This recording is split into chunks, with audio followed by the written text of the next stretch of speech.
Hello, I'm Coin Ring Maker, and in today's video I'm going to be showing you how to use this coin centering guide I made.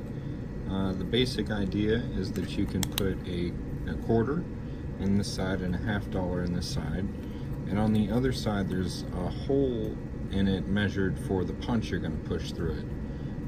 And you can use a punch and die kit like this one I got from Harbor Freight. It should work with almost any punch and die kit you can pick up. A couple things I do want to point out before you get into it. These punch and die kits do tend to get misaligned, this top and bottom part. So before you start punching holes, I suggest you put it on its side and throw a couple of these punches in there, and then loosen it up a little bit and then tighten it down. That way you know that it's aligned enough for these punches to pass through both parts. And once you've got that out of the way, you can pull these punches out.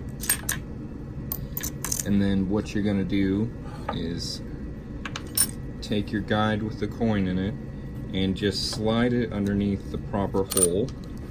You're gonna wanna hold your coin in with your finger so it doesn't fall out.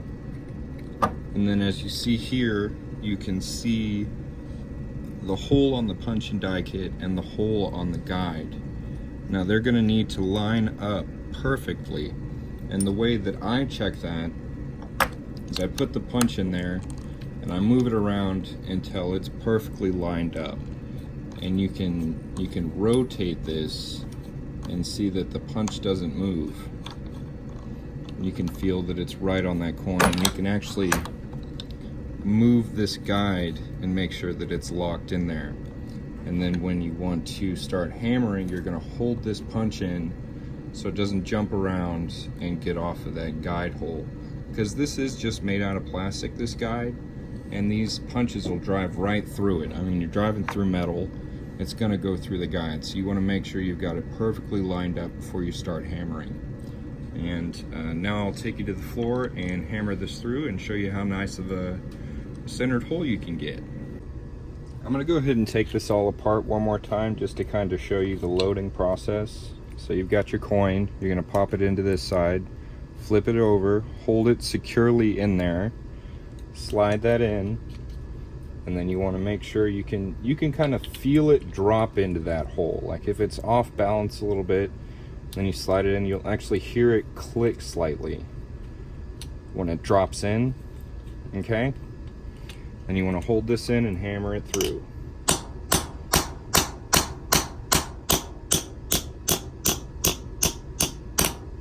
And it's just that easy to get a real nice center punch through your quarter without too much difficulty of trying to find out where the center is and trying to keep your coin steady.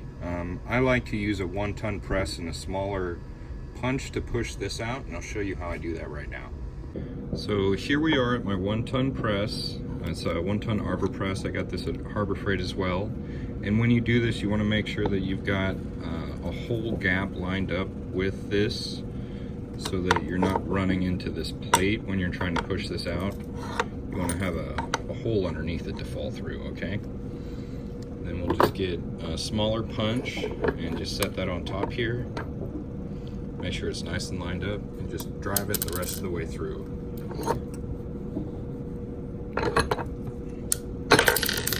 Just like that. And then you should just be able to slip this out.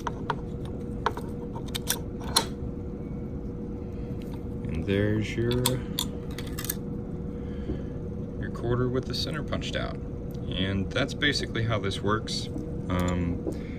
This is just something I came up with on the fly because I was basically using a piece of paper to try and line it up with my eye before, and I just thought there's got to be an easier way, so I sketched this up on my computer and 3D printed it out and went through several iterations, and this is what I came up with. As you can see, the tolerances are very nice.